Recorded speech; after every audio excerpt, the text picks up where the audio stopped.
والوالدات يرضعن أولادهن حولين كاملين لمن أراد أن يتم الرضاعة وعلى المولود له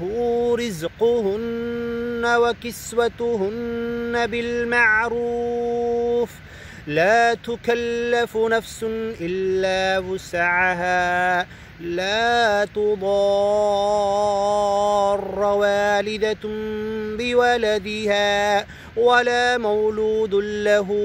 بولده وعلى الوارث مثل ذلك فإن أرادا فصالا عن تراض منهما وتشاور فلا جناح عليهما وإن أردتم أن تسترضعوا أولادكم فلا جناح عليكم إذا سلمتم ما آتيتم بالمعروف واتقوا الله واعلموا أن الله بما تعملون بصير والذين يتوفون منكم ويذرون أزواجا يتربصن بأنفسهن 4 أشهر وعشرا فإذا بلغن أجلهن فلا جناح عليكم فيما فعلن في أنفسهن بالمعروف والله بما تعملون خبير ولا جناح عليكم فيما عرضتم به من خطبة النساء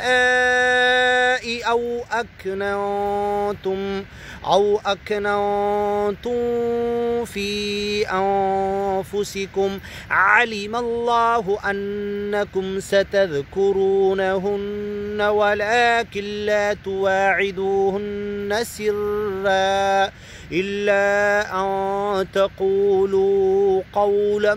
معروفا ولا تعزموا عقدة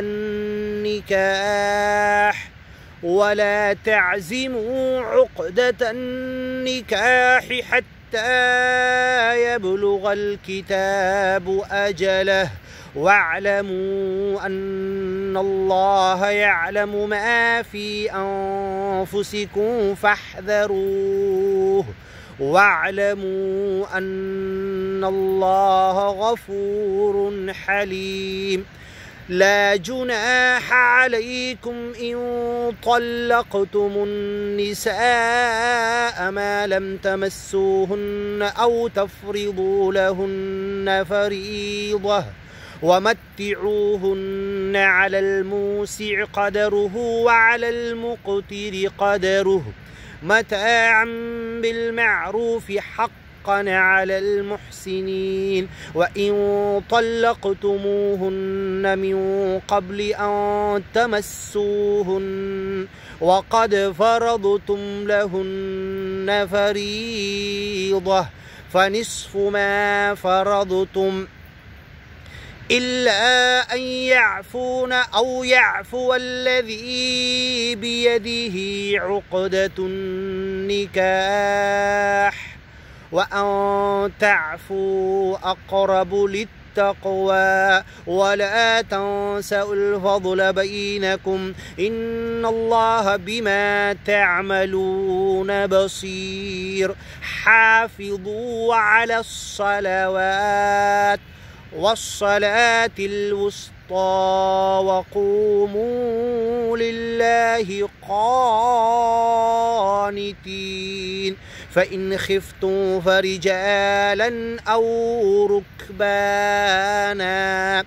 فإذا أمنتم فاذكروا الله كما علمكم ما لم تكونوا تعلمون فاذكروا الله كما علمكم ما لم تكونوا تعلمون والذين يتوفون منكم ويذرون أزواجا وصية لأزواجهم متاعا إلى الحول غير إخراج، فإن خرجن فلا جناح عليكم فيما فعلن في أنفسهن من معروف، والله عزيز حكيم. وللمطلقات متاع بالمعروف حقا على المتقين، كذلك يبين الله لكم آياته لعلكم تعقلون.